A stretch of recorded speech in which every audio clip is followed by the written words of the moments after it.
Assalamualaikum, selamat pagi anak-anak ibu kelas 7, apa kabar? Semoga hari ini selalu dalam keadaan sehat walafiat. Baiklah anak-anak ibu, untuk pelajaran IPS kelas 7 kita sekarang belajar tema 3, yaitu potensi ekonomi lingkungan. Yang akan kita bahas yaitu tentang kegiatan ekonomi. Kegiatan ekonomi tentu anak-anak ibu sudah tahu semua apa yang dimaksud dengan kegiatan ekonomi. Ya, kegiatan ekonomi yaitu kegiatan produksi, konsumsi, dan distribusi. Pada pelajaran sebelumnya yaitu yang satunya itu tentang aktivitas kehidupan masyarakat pada masa lalu. Kamu sudah mempelajarinya kan? Sekarang kita masuk yang kedua, yaitu kegiatan ekonomi. Kegiatan ekonomi itu adalah semua kegiatan yang dilakukan oleh manusia untuk memenuhi kebutuhannya. Jadi aktivitas kegiatan masyarakat yang terjadi di berbagai daerah Indonesia tidak lepas dari aktivitas kehidupan masyarakat pada sekarang ini. Bentuk-bentuk kegiatan ekonomi yaitu yang sudah ibu sebutkan tadi, produksi, distribusi, dan konsumsi. Siapa yang tahu anak-anak apa yang dimaksud dengan kegiatan produksi? Ya, kegiatan produksi itu merupakan kegiatan untuk menambah manfaat suatu barang atau menciptakan barang baru untuk memenuhi kebutuhan manusia. Jadi, produksi itu tidak hanya terbatas daripada kegiatan perusahaan dalam menghasilkan barang dengan menggunakan mesin, baik secara manual ataupun otomatis.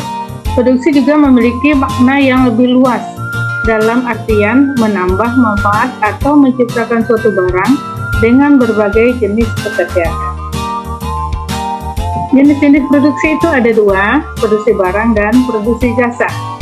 Produksi barang merupakan kegiatan mengubah sifat maupun bentuk suatu benda. Produksi ini juga dibedakan menjadi barang modal, barang konsumsi, misalnya produksi roti, produksi mebel, penjahit, dan lain-lain. Sementara produksi jasa merupakan kegiatan menambah nilai guna suatu barang tanpa mengubah bentuknya, misalnya jasa perawatan, kecantikan, jasa pengobatan, pariwisata, dan lain-lain. Tujuannya apa? Untuk memenuhi kebutuhan manusia dalam rangka mencapai kemakmuran. Kemakmuran merupakan keadaan di mana jumlah alat pemenuh kebutuhan cukup dan dapat digunakan untuk memenuhi kebutuhan manusia. Secara khusus, tujuan produksi adalah meningkatkan keuntungan bagi produsen ataupun perusahaan. Faktor-faktor produksi ada 4, ada faktor alam, faktor tenaga kerja, faktor modal, dan faktor kewirausahaan. Faktor alam itu salah satu komponen yang sangat penting dalam kegiatan produksi. Jadi faktor itu merupakan suatu hasil alam baik berupa benda maupun makhluk hidup yang digunakan dalam kegiatan produksi untuk mencapai kemakmuran. Sementara faktor modal tidak hanya berbentuk uang tunai. Faktor modal merupakan semua barang dan benda yang digunakan untuk memperlancar dan memaksimalkan proses produksi. Jadi faktor produksi modal dapat berupa peralatan, mesin, gedung, dan benda penunjang kegiatan produksi lainnya. Faktor tenaga kerja merupakan faktor produksi yang menjalankan kegiatan produksi baik secara langsung maupun tidak langsung. Tenaga kerja menjalankan kegiatan produksi secara langsung dan tidak langsung dengan tenaganya untuk menghasilkan barang dan jasa, misalnya staf bagian produksi dan operator mesin produksi. Dan terakhir itu faktor kewirausahaan. Jadi faktor keahlian berfungsi untuk mengontrol atau memastikan faktor-faktor produksi berjalan dengan baik dan menghasilkan produksi yang maksimal.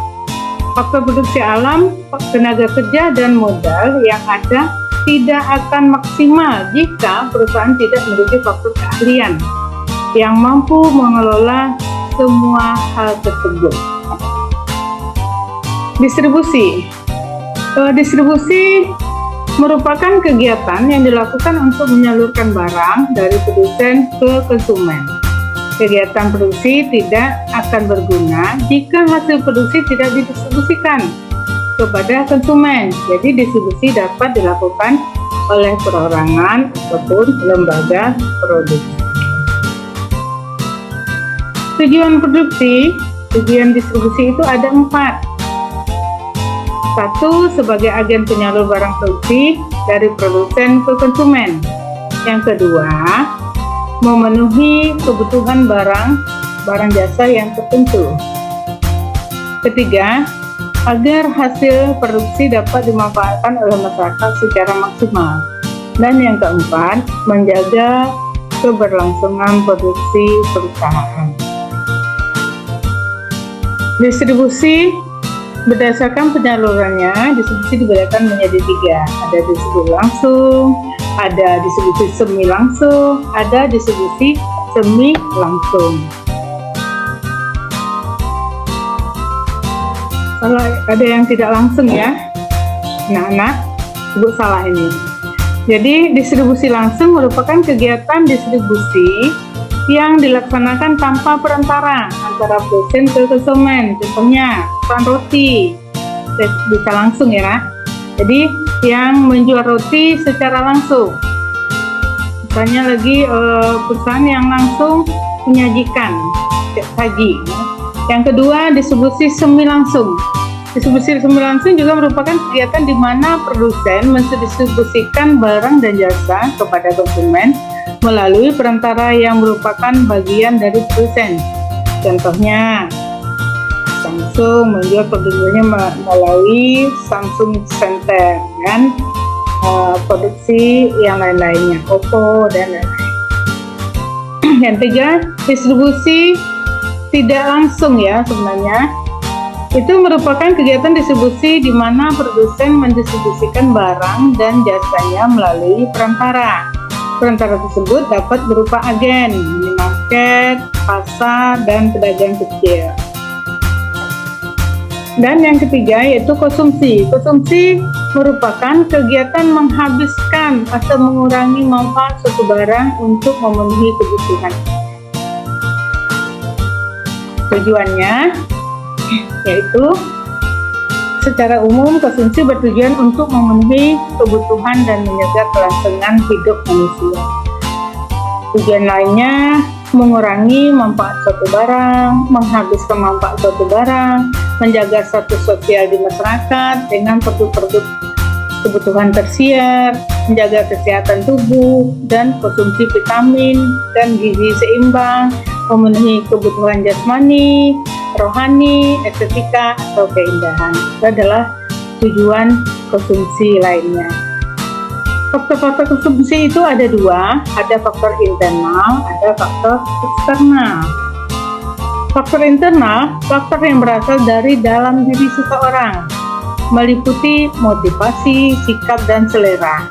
Sementara faktor eksternal itu faktor yang berasal dari luar seseorang, meliputi pekerjaan, harga barang, jasa, dan kebudayaan.